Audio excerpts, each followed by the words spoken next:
Hello students, welcome back to Maths Planet. How are you all? I hope you are doing your study well at your home.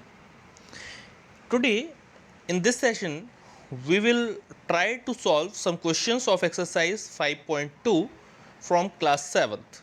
The chapter name is Exponents and Powers. Okay? So questions are here on your screen. Question number 1 to 3 that you can see here. By what number should 2 to the power minus 3 be multiplied so that the product is 16? तो question में बोला गया है कि 2 की power minus 3 को, इसे अगर हम लोग सॉल्व करना चाहें तो 2 की पावर माइनस 3 को उसने बोला है कि किस नंबर से मल्टीप्लाई कर दें कि हमारा रिजल्ट क्या आ जाए, 2 की पावर 16 आ जाए। नहीं, रिज़ल्ट जो है वो 16 नंबर आ जाए। तो 2 की पावर 16 की हम 2 की पावर माइनस 3 की हम लोग मान लेते हैं कि x से मल्टीप्लाई कर दी जाए तो हमारा रिज़ल्ट क्या आ जाएगा, 16 आ जाएगा। ठीक, तो जब हमारी x की वैल्यू यहाँ से फाइंड आउट कर लेंगे तो पता चल जाएगा कि किस नंबर से मल्टीप्लाई करवानी थी। तो इसी को सॉल्व करते हैं। 2 to the power minus 3 multiply by x, और इधर जो 16 है, 16 को आप 2 की पावर में रिप्रेजेंट कर देंगे और 16 के फैक्टर करने पे आपको आंसर मिलेगा 2 टू द पावर 4। ओके, तो 2 की पावर 4 जो है वो 16 के इक्वल होता है। कैसे आया, 2 टू ज़ा 4, 4 टू ज़ा 8 एंड 8 टू ज़ा 16। तो 2 टू द पावर 4 16 के प्लेस पे हम लोग लिख सकते हैं। अब आगे जब चलेंगे तो देखेंगे कि जब भी हम लोग किसी नंबर को, जैसे इस वाले नंबर को राइट साइड में लेके जाएं तो इसके साइन क्या हो जाते हैं, चेंज हो जाते हैं। तो मल्टीप्लाई से किधर चला जाएगा, डिवाइड में। तो x इक्वल टू, एक्स तो अपनी जगह पे ही रहेगा, equal to 2 to the power 4 divided by क्या हो जाएगा, 2 to the power minus 3। Okay, और साथ में एक एक्सपोनेंशियल लॉ हम लोगों ने और पढ़ा है। क्या पढ़ा है कि जब भी सेम बेस के साथ में पावर्स डिवाइड हो रही होती हैं तो पावर्स को माइनस कर दिया जाता है। तो 2 की पावर 4 तो है ही, और जब माइनस 3 को माइनस करेंगे तो ये माइनस 3 माइनस होने के बाद में माइनस माइनस प्लस हो जाएगा। तो इसे हम लोग 4 प्लस 3 लिख सकते हैं, 4 प्लस 3 लिख सकते हैं। तो हमारा आंसर क्या आ जाएगा, 2 टू द पावर 7। तो हमारा आंसर इस क्वेश्चन के लिए क्या हो गया, x equal to 2 to the power 7। इसका मतलब वो नंबर x है जिससे मल्टीप्लाई करवाने पे हमारा एक्शन, जो हमारा आंसर है वो 16 आ जाएगा। ठीक है, तो क्वेश्चन एक बार फिर से देख लेते हैं। Why what number should 2 to the power minus 3 be multiplied so that the product is 16। तो इस तरह से हम लोग इस क्वेश्चन को सॉल्व कर सकते हैं। ठीक है, चलिए अभी इसी क्वेश्चन को हटाते हैं और नेक्स्ट क्वेश्चन को सॉल्व करने के लिए हम लोग ट्राई करेंगे। नेक्स्ट क्वेश्चन देखते हैं क्या है हम लोगों का। इस तरह से ये नेक्स्ट क्वेश्चन सेकंड वाला है। Second question is why what number should 3 to the power minus 1 be multiplied so that we get the product as 6 to the power minus 1। इसे क्या करना है, सेम क्वेश्चन है बिल्कुल। तो हम लोग मान लेते हैं let we should multiply it by x, so we can put it as 3 to the power minus 1 should be multiplied by x so that result we are getting will be 6 to the power minus 1। Okay, तो इसे अभी क्या करना है, फिर से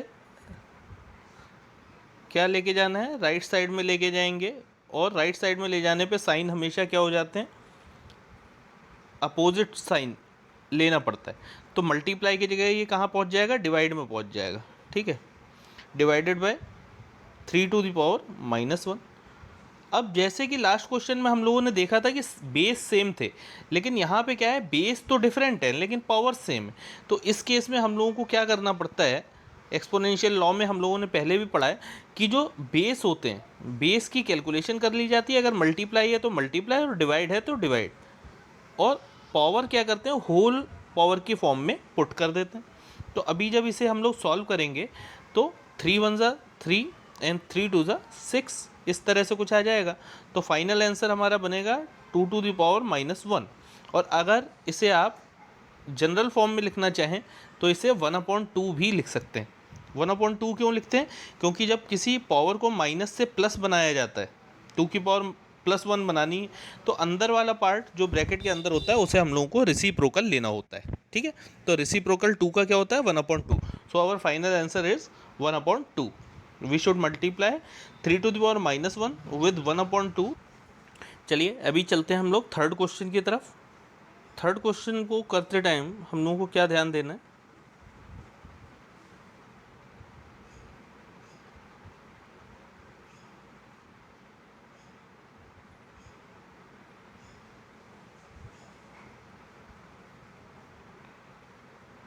question अभी हम लोगों का दिखाई नहीं दे रहा है, तो एक बार फिर से क्वेश्चन को ड्रॉ कर लेते हैं। कहाँ से आएगा क्वेश्चन नंबर? ये रहा आपका क्वेश्चन। आप चेक करेंगे जब, तो आपको दिखाई देगा थर्ड नंबर क्वेश्चन क्या है। देखिए, by what number should -9⁻⁻1 be divided so that quotient is 18⁻⁻1। Quotient क्या होता है? जब किसी नंबर को किसी दूसरे नंबर से डिवाइड करते हैं तो जो आंसर आता है वो क्वोशिएंट होता है। ठीक है, तो हम लोग मान लेते हैं let we should divide -9⁻⁻1 by x। तो x से अगर हम लोग डिवाइड कर दें, ये मान लेते हैं, तो हमारा क्वोशिएंट क्या आ जाएगा? 18⁻⁻1 आ जाएगा। ठीक है, तो अभी इसी को हम लोग जब सॉल्व करेंगे तो हमें क्या मिलेगा? पहले भी पिछले क्वेश्चन में भी बता रखा है कि 9⁻⁻1 अपने प्लेस पे रहेगा और x को हम लोग क्या करते हैं? राइट साइड में लेके आएंगे, तो अब की बार x क्या हो जाएगा? मल्टीप्लाई करेगा। लेफ्ट साइड में डिवाइड कर रहा है और राइट साइड में आके मल्टीप्लाई साइन के साथ हम लोगों को लिखना होगा, तो मल्टीप्लाई बाय x। तो again we will put this 18⁻⁻1 in left side, then it will go in divide, it will move to denominator side. -9⁻⁻1 upon 18⁻⁻1, 18⁻⁻1। तो इसे अभी फर्दर सॉल्व करेंगे। तो अभी लास्ट क्वेश्चन में एक एक्सपोनेंशियल लॉ था कि अगर बेस डिफरेंट है एंड पावर सेम है तो डिफरेंट बेसिस की कैलकुलेशन कर लेते हैं हम लोग सेपरेटली, और उसके ऊपर होल पावर कंसीडर कर लेते हैं जो भी पावर दे रखी है उसे। तो -1 = x, इस तरह से लिख सकते हैं। तो 9 1 ज़ा 9, 9 2 ज़ा 18। तो फाइनल आंसर हम लोगों का क्या बना? -1/2 टू द पावर -1। और जब माइनस की पावर को हम लोग प्लस में कन्वर्ट करते हैं तो x की वैल्यू क्या हो जाएगी? अंदर रेसिप्रोकल हो जाएगा, है ना। रेसिप्रोकल किसका? 1/2 का। 1/2 का रेसिप्रोकल होता है -2। तो -2 हमारा आंसर हो गया इस वाले क्वेश्चन के लिए। तो इस तरह से आप लोग स्क्रीन पे सॉल्यूशन देख सकते हैं, complete solution. This is how we are going to solve this type of question. Okay, now move to question number 4। बहुत ही इजी क्वेश्चन है, आप लोग देखेंगे तो दिखाई दे रहा है। Using the law of exponent simplify and right the answer in exponential form. तो एक्सपोनेंशियल फॉर्म में आंसर लिखना है, तो फर्स्ट वाला पार्ट जो फोर्थ का दे रखा है वो दे रखा है हम लोगों को इस तरह से कुछ, -3 टू द पावर।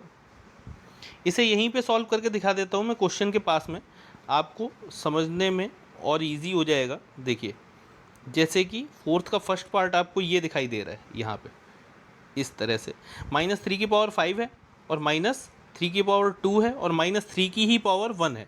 तो हम लोग इसे फाइनल आंसर में -3 की पावर क्या लिख सकते हैं?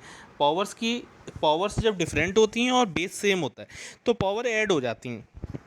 तो पावर को ऐड करके देखिए कितना आ रहा है? 5 + 2 + 1 कितना हो गया? 8। तो हमारा आंसर क्या हो जाएगा? -3 टू द पावर 8। ये आंसर फर्स्ट वाले पार्ट के लिए आ जाएगा। ठीक है, तो -3 टू द पावर 8, इसे थोड़ा सा और क्लियरली लिख लेते हैं, इस तरह से आपका आंसर आ जाएगा। अब आगे चलते हैं। सेकेंड पार्ट की तरफ। सेकेंड पार्ट में क्या करना है, जितने भी पावर मल्टीप्लाई होते हैं उन्हें तो ऐड करते हैं। तो मल्टीप्लाई वाली पावर्स को ऐड करके देखिए कितना है, 11 + 7 18, 18 + 3 21, 21 तो ये वाली पावर हो गई। और जो डिवाइड हो रहा होता है, जो पावर डिवाइड हो रहा होता है उसे हम लोग क्या करते हैं, माइनस कर देते हैं। तो माइनस हो जाएगी 5 पावर, 21 - 5, तो पावर हमारी क्या बन जाती है, 6 बन जाती है। ठीक है, 16, तो 6 की पावर 16 हमारा फाइनल आंसर इसके लिए हो जाएगा।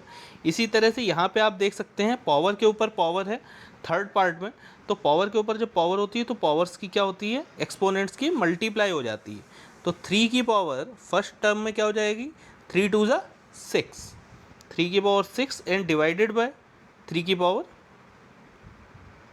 डिवाइडेड बाय 3 की पावर क्या है, 5 है। और डिवाइड में आपको बता रखा है कि पावर्स माइनस होती हैं, तो 6 - 5 टोटल बचेगा 3 की पावर 1, जिसे आप क्या लिख सकते हो, 3 भी लिख सकते हो। तो इस तरह से आप इस फोर्थ क्वेश्चन को सॉल्व कर सकते हैं।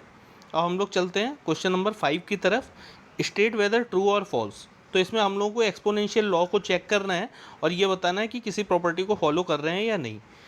तो देखिए फर्स्ट वाले क्वेश्चन में 3 × 5 टू द पावर 3 और यहाँ पे लिख रखा है 15 टू द पावर 3।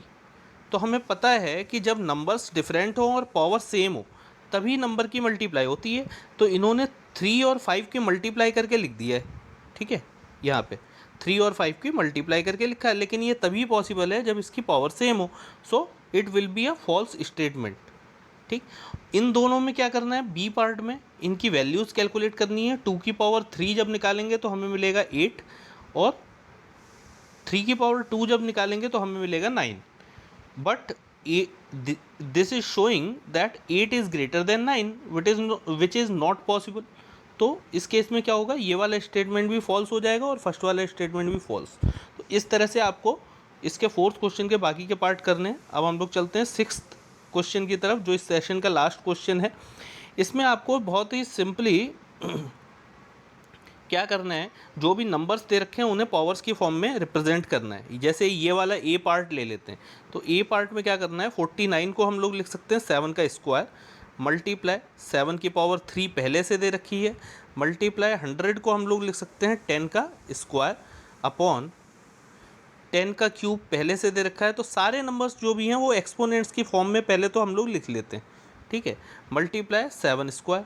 अब आप लोग देखिए ये 7 स्क्वायर अपॉन में है और ये 7 स्क्वायर ऊपर है, तो ये कैंसिल हो जाएंगे। अब यहाँ पे 10 की पावर 2 से 10 की पावर 3 में से 2 पावर कैंसिल हो जाएगी, तो नीचे क्या बचेगा, 10। ठीक है, तो ऊपर जो न्यूमरेटर पार्ट है उसमें आपको बचा 7 क्यूब और अपॉन में 10 × 3 क्यूब। ओके, तो इसे जब सॉल्व करेंगे तो 7 का क्यूब होता है 343 एंड 3 का क्यूब होता है 27। 27 की जब 10 से मल्टीप्लाई हो जाएगी तो 270। यही हमारा फाइनल आंसर हो जाएगा पार्ट फर्स्ट के लिए।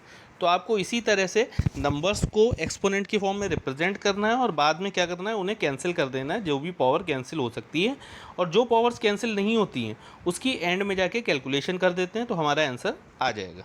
Okay, so this is all for today's session. We will meet in next session with question number 7 onwards. Till then, take care. Thank you.